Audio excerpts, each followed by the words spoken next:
So, Bill Porter, Red Pine. Back again. So exciting to talk with you. I'm going to begin, as I always do, by putting on my rock suit to open my heart, open my mind.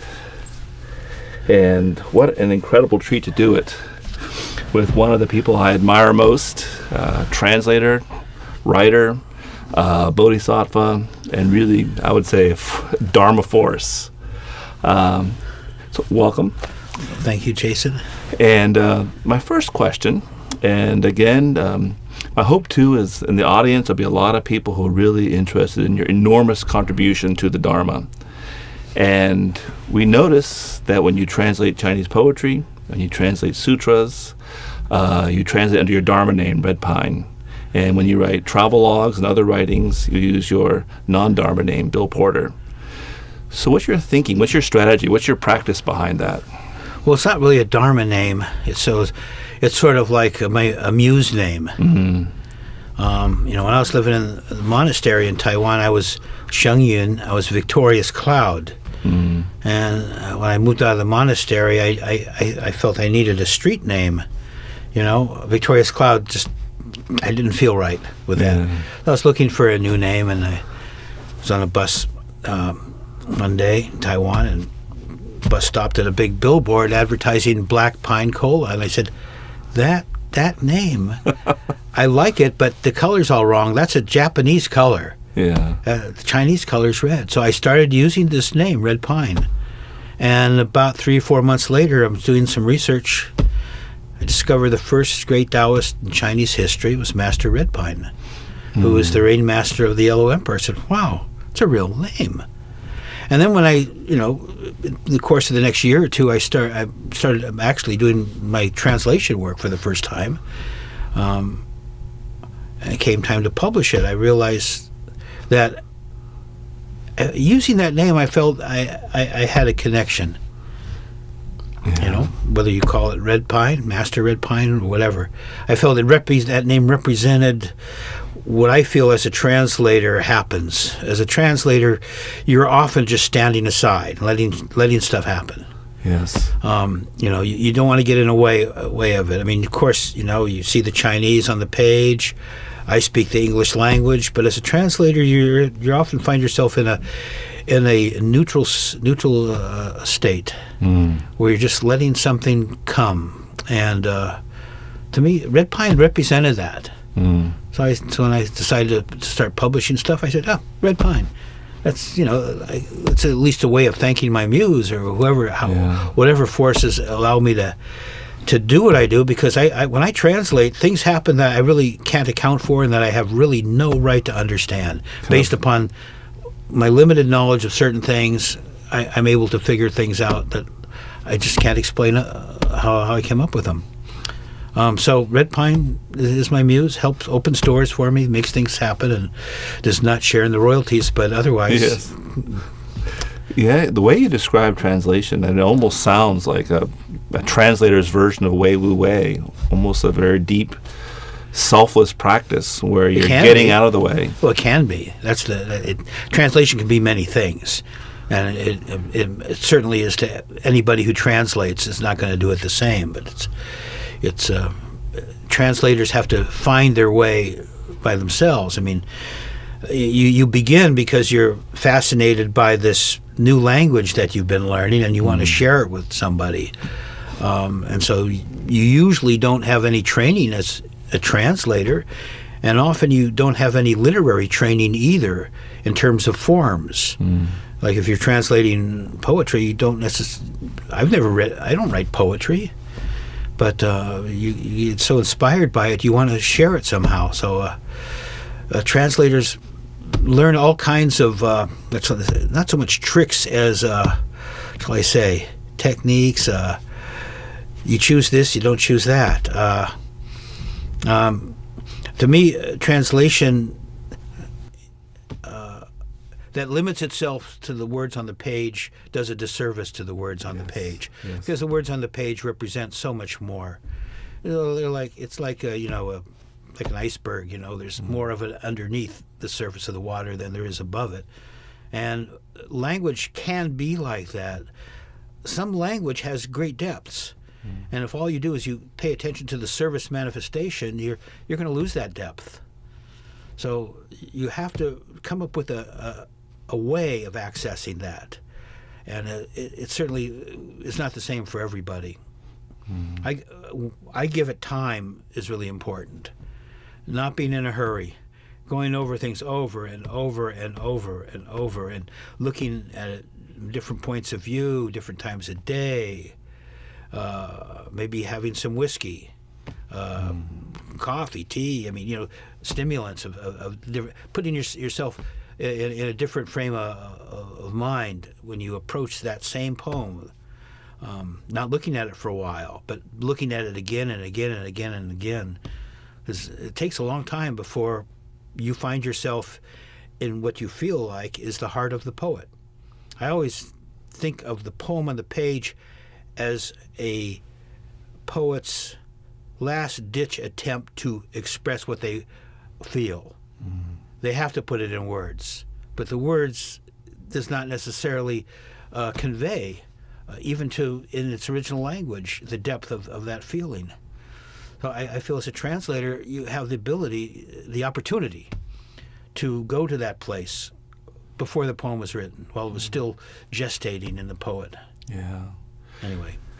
But you say you don't write poetry, but I think of two things. One, people who do write poetry, they also often translate because it helps them write their own poetry. And two, your translations are beautiful. I mean, they're really, for want of a better word, quite poetic, quite musical. Well, then it works. So in a way, you write poetry. Well, yeah. Okay. Yes, I'd say that. Yes, but only because I put myself in that place where I'm getting everything from someone else. I'm trying to go to this place where they were feeling something, and I'm trying to share it somehow. I know it's going to be different. It's like, that's why I tell people it's like dancing. I'm dancing with this beautiful woman on the dance floor, and I don't hear the music, so I've got to get really close to pick up the rhythms of that. But my feet aren't on top of her feet. I dance my dance, my English dance, next to her Chinese dance. And together we dance a dance that is inspired by this music. She hears and I don't. But so I sort of write poetry, but I would never. I have no inspiration and no impetus to write my own. I like to dance with somebody. Yeah. You translate beautifully major works of Chinese poetry, major Chinese poets. You also have an extraordinary knack of curating almost hardly known works by Chinese scholars and Chinese poets that are extraordinary works that you bring back into world circulation. And then, of course, there's all your extraordinary translations of these major Mahayana sutras. So what connection do you see between the sutra work with the beautiful Chinese commentary, these major poets, and then these discoveries, for want of a better word? Serendipity. Everything I've ever worked on just fell into my hands. I have never gone out and searched for any of this stuff. I find it in my hand. I say, oh, wow, I'd like to work on that. It's always been like that. Like when for example, the first translations I made were of Cold Mountains poetry. Yes. Well, I happen to have this Qing Dynasty edition, the woodblock edition that I got in Taipei, and the publisher had appended Stonehouse's poems after Cold Mountains. So by having that book, I was able to discover Stonehouse. I would have never run into Stonehouse in a million years. Yeah. Nobody knows about him. I just happened to see his poems in the book and thought, wow. Like that Guide to Capturing a Plum Blossom. Yes, amazing. I ran into, I found, it wasn't a Qing, it was a very late Qing Dynasty edition, string-bound edition in a bookstore in Hangzhou. Just found it. I never heard of it. Didn't know anything about it. Just happened to bring it back to Taiwan. Showed it. I was just so amazed the day I discovered it. And I remember sitting there in my hotel room, just looking at it, and say, "Wow, this would be incredible." but I couldn't understand it. And I went back to Taiwan, showed it to a Chinese friend of mine who said, "Oh wow, my teacher used to show me this. He had studied art with the man who would have been the last emperor, but he was pushed aside for somebody younger, more easily controlled. This man was brought to Taiwan by the KMT in case they needed an emperor. But he taught art, and he taught my friend art and told him about this book. So this Chinese friend helped me go over it, and the Chinese text, and figure out a lot of the references to it. So that book just fell into my hand, and I found a way of figuring out how to work on it. So books have been like that. All the projects I've worked on have been things that have just fallen into my hands. And how about the sutras? I mean, from a Zen perspective, and that'll be some of your audience for this interview, of course, these are the most cherished Mahayana sutras for our practice. And then the Chinese commentary and your own commentary are invaluable. Why these sutras? Because they're the best. And because I lived at the these monasteries when I was first in Taiwan, and my Chinese wasn't that good, so I would read these sutras. I remember the diamond, for example. I would just look at it, and I'd spend a day doing a line, maybe 2 lines, just looking at it, and I developed a love for the, what shall I say, the lack of time, and just being able to sit with these words of the Buddha without having any pressure to write a paper, to do a translation, to do anything. But there were these words of the Buddha on the page, and there was a line there, and I could just sit with it for an hour, 2, 3 hours. And the impetus to translate it just came from having gone from 1 line to 2 lines to 3 lines to a paragraph, and eventually going through a sutra in a really, really, really slow manner like that, like chewing on it really slowly. The fact is, no Chinese person I've ever run into would read a sutra. You would chant a sutra. If you're going to read a sutra, you read it with a commentary. Yes. You read a line, and then you read what people have said about that line. So you take the language of the sutras is meant to be taken really slowly. And so I've been fortunate enough to learn enough Chinese so that I can read these commentaries, and so I can go over these great texts like the Heart Sutra, the Diamond Sutra, the Platform of the Lanka. I haven't really been. I'm not a sutra nut in the sense that I'm not. I don't want to know a bunch of stuff. I don't want to have to be. I'm not trying to get to the point where I can say, "Well, I've read all the sutras," or "I read 20 sutras or 100 sutras." That's never interested me. I just,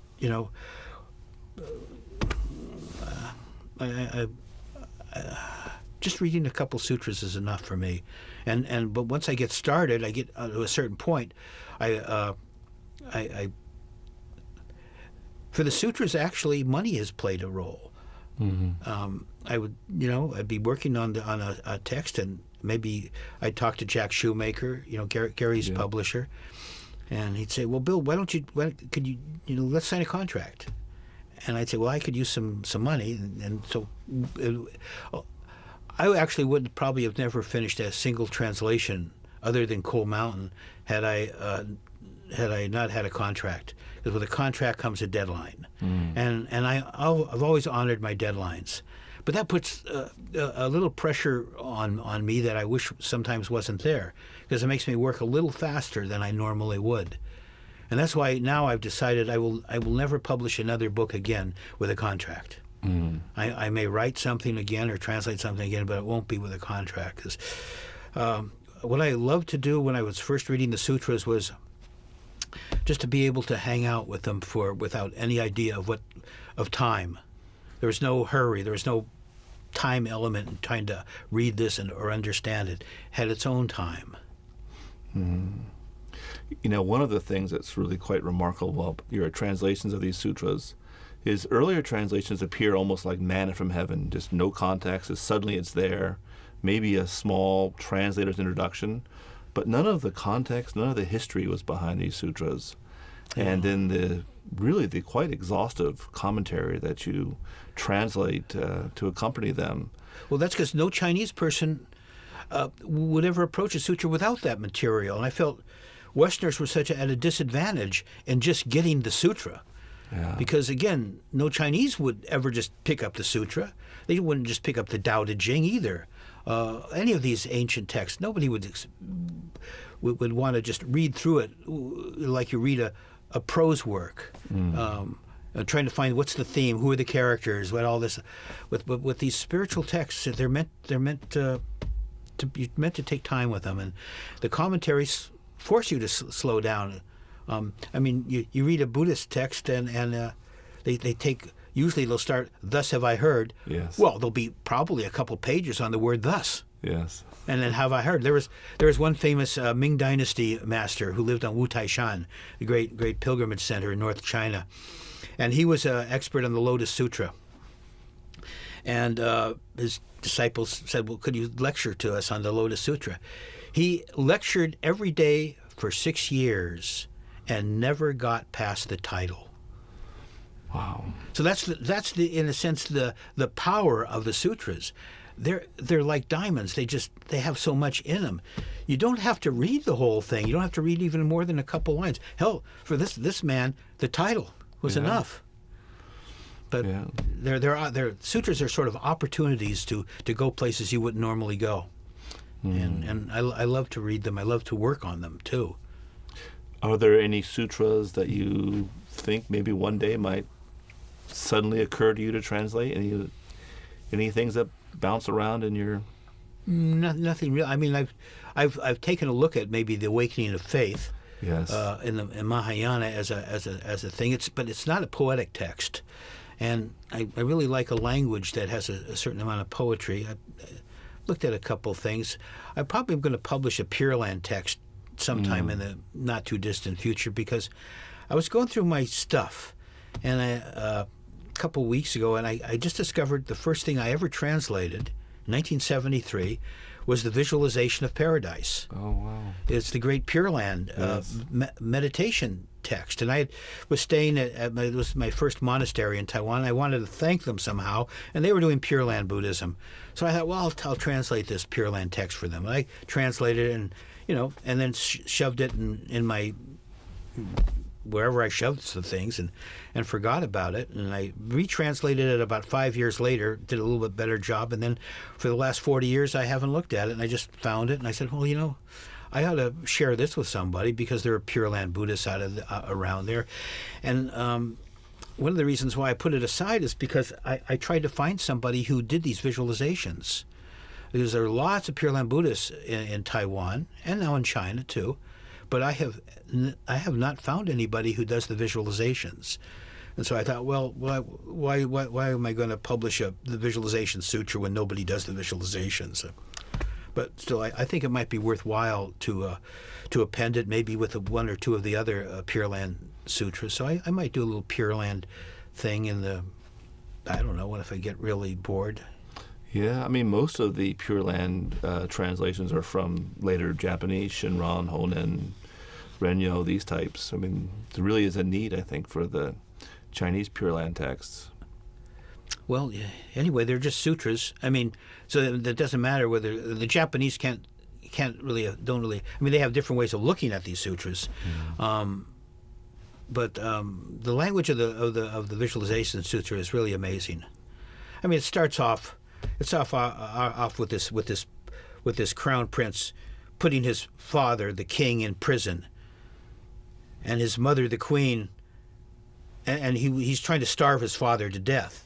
And so the queen covers her body with honey and roasted meal, and puts on her clothes, and then goes into the jail to feed her husband. Wow. I mean, a really lascivious, almost a dramatic element put in the sutra, and then she begs the Buddha to teach her how to get out of this world, and then he teaches her the visualizations. It's really an amazing sutra. Nobody's ever paid any attention to it, but maybe you're right. I tend to be drawn to things that people have ignored. It's interesting that you find things in China that many Chinese are not aware of, or not as much aware of as you think they should be. What's your sense of how robust the Dharma is in China after the Cultural Revolution? I'd say it's pretty robust, but it's changed a lot. It's a very different scene. The biggest problem for the Dharma in China is money. There's way too much of it. I keep telling people as sort of a joke that the second thing a Chinese person does when they become wealthy is they wire it to the next life. And one of the places that has the wiring code, the international transfer code, the realm code, is a Buddhist temple, a Buddhist monastery, Taoist shrine or whatever. So all of these rich people in China are trying to get money to the next life. And so they're inundating monasteries and nunneries and Taoist centers and all the religious centers of all kinds with money. And, it's really hard to know the right thing to do when you have more money than you need. And so I'd say that's been a really serious problem for the Dharma in China right now. It wasn't 20 years ago, but it is now. There's just way too much money. But one thing that's happening with the Dharma, though, that wasn't happening before is it's percolating through lots of areas of society that were impervious before, because they had heard this dogma about religion being the opiate of the people. And now you see people of all kinds, and especially the educated class, studying sutras and going on retreats. So there's a lot more active participation by the laity in actual practice in China today than there was 20, 30, 40 years ago. There was like zero. Participation by the laity in the past was lighting some incense, dropping a coin in the collection box. But now you get people going on retreats, building little hermitages themselves. It's happening, but again, there's this virus, the virus of money, going through the Chinese society, just as it has our society, of course. But it's new. These people's, the parents of all these people with money, their parents were poor. And they could probably had trouble even feeding their kids. And now these kids, eat dinners at 5-star restaurants, and then donate money to monasteries. And then the monks got to figure out what to do with the $1 million. Wow. And so what are they going to do? I mean, it's really hard. Wow. Yeah, know how much is enough, the Buddha says. Yeah, simplicity is really one of the keys to the spiritual life, and money just destroys that. Yeah. So I'd like to ask you about the role of pilgrimage in your practice and in your writing. I think of Zen baggage. I think of Finding Them Gone. I think of the really inspiring tours that you've led in China that have led to other people writing books based on the tours. Travel, writing about travel, making travel, going to the mountain hermits, going to the poets' graves. This has been a big motif in your living and your writing. Could you tell us more about that? Well, I like to travel, and I need a mission. 2 years ago, when I first decided I was going to try to stop writing books, I wanted to make a point. I told the folks at Copper Canyon I wasn't going to write any books. They said, "Sure, Bill, sure." Mm-hmm. And I wanted to make a point. I said, "Well, I'm taking a trip, and I'm going to Europe. Not China. I'm going to go to Europe." I just said it, and I didn't really know what I was going to do. And I started thinking, well, I'll go hang out. I have friends in Europe. I haven't seen some of my friends in 30 years. We'll go hang out in pubs and stuff like that, or cafes in Paris. And as the date neared, I realized I couldn't do it, that I need a mission. Mm-hmm. And for one, I don't know why, but I came up with the idea of an Ezra Pound pilgrimage. Mm. And I went to every place he ever lived, beginning with his house in Philadelphia, and ending up at his daughter's castle, and we're talking to his daughter, drinking whiskey with his daughter, 91-year-old woman who lives in this castle in northern Italy. Just because, and it was really great, in London, in the countryside where he lived with Yeats for 3 winters, and then of course Paris and Provence, the troubadours that inspired him, of course Italy, and anyways, I guess I need a mission when I take a trip, is what it comes down to. And so when I first started traveling in China, of course, the first trip was just to find hermits. And once I did that, I wasn't planning anything more. But I didn't have any more money, and my wife and I decided, because I didn't work for a year and a half when I was writing Road to Heaven, and even there was 2 people that I worked with at the radio station paid my rent for the last year and a half because I didn't have any money. But my wife and I wanted to come back to America to teach so our kids could learn English. And the man who financed my first hermit trip was Winston Wong. Oh. One of the wealthiest men in Taiwan. His father was the wealthiest man, Wang Yongqing. So I called him up and I said, I really appreciate you supporting my hermit project, but I'm going back to America right now, and I'd like to do one more thing before I do, because I didn't know. I figured once I went back to America, I wasn't sure when I'd ever come back, because I lived on a shoestring, and I said, well, I'd like to explore the origins of Chinese culture, and he said, well, how much do you need? And I said, well, I figured 3 months, $9,000. He said, do you want that in petty cash? I can give it to you in traveler's checks today. I went down there. I got the traveler's checks. And about a week later, my old boss at the radio station said, Bill, you want to come with us to Hong Kong? We're opening up a new radio station, and you could do anything you want. I said, well, I got this idea of going to the mouth of the Yellow River and traveling to the source to explore the origins of Chinese culture. He says, do it, do it, do it. And it was a big success. Everybody loved it. So they said, keep traveling. So I did the Silk Road, Islamabad to Sion, Islamabad, then visited all the hill tribes in the southwest, and just went everywhere I went. But I learned how to devise an itinerary based upon cultural themes. Mm-hmm. But I also discovered that I don't like to just travel. I mean, I can't. I don't think I'm capable of traveling and having fun. Mm. Like going out to hang out at the beach sort of thing. I did that a lot earlier in life. When I was in Taiwan, we used to go down the beach all the time. But I travel with a mission in mind now. Yeah, mission, purpose.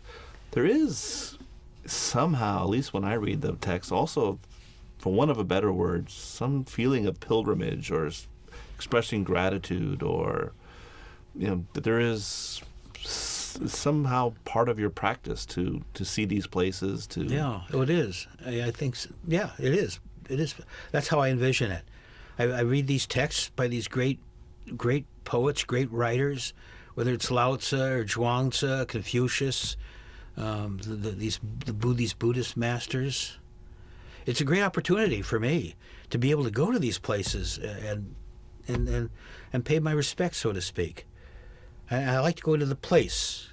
It's especially important for poetry, because if you're translating poetry, when you're doing those adjectives and those adverbs, you really got to see the landscape before you know really what's going on. So that helps too. But I like to honor the people who left this stuff.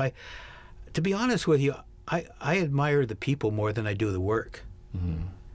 I mean, I don't care much about the poetry, really. I mean, I translate it, but I'm just amazed by these people. Yeah. I mean, part of the sense I have in a lot of the poets you're attracted to is not just saying beautiful things or clever things, but they're showing their mind in a way in which when you give a Dharma talk, you show your mind, and that's more important than the words that you have available to somehow express your mind. Yeah, the word poetry, the original meaning of the word poetry in Chinese is words from the heart. And I mean, that doesn't mean all poetry is words from the heart. There's bad Chinese poetry too. There's poetry from the head, but when they do it, they do it in a way that is really moving and that draws you in. So you share that human experience of that poets are so adept at in our language too. Yeah. Well, I know a lot of people in our audience are big Gary Snyder fans, and when they read, for example, Mountains and Rivers Without End, lo and behold, there's a mention of you right in the poem. Tell us about your relationship with Gary Snyder. Well, let's see, I guess I'm thinking of the first time I met Gary. I think it was 86 or 87. He had heard I was in America, and he asked me to stop by his class one day at Davis, and I did, and talked to his students. And afterwards, he said, "You know, Bill, you need a publisher, and I want to introduce you to mine." So he introduced me to Jack Shoemaker, who ended up actually he signed a contract to publish Road to Heaven with North Point. And then the angel who funded North Point got cancer and died, and so he turned the manuscript over to another press. His deputy editor, Tom Christensen, had taken over a press called Mercury House, and Mercury House published that book and several more. But so Gary turned me on to a really good publisher and asked me to visit him several times. I visit him and Carol. Up at Kit Kadizzi several times, and she was such a joy to know. I even wrote, after she died, I wrote Gary a letter and told him, "You lucky son of a bitch, that you were so lucky to meet that woman. She was just a real joy. I miss her, and I mean I only visited her a couple times." But sometimes you just meet people once or twice, and their hearts are so powerful that you are a joy to meet them. But I don't ever get down to the Sierra Nevada anymore. And Gary visited me once in Port Townsend, and we don't communicate much in terms of like emails. He's not an emailer anyway. Yeah, but his work has been, forever inspiring. And when he mentions me, I believe in the Mountains and Rivers, he came over to Taiwan in the fall of 1990, and there was a Catholic university in Taiwan that was honoring him by translating an anthology of his work into Chinese, and had him there. And he was there with Carol, and I said, "Oh, hey, guess what, Gary? I just wrote this manuscript about interviewing hermits in China. You want to take a look at it?" That's when I showed him the unfinished manuscript of Road to Heaven, and then he had some free time. I said, "Hey, you want to go visit a few places?"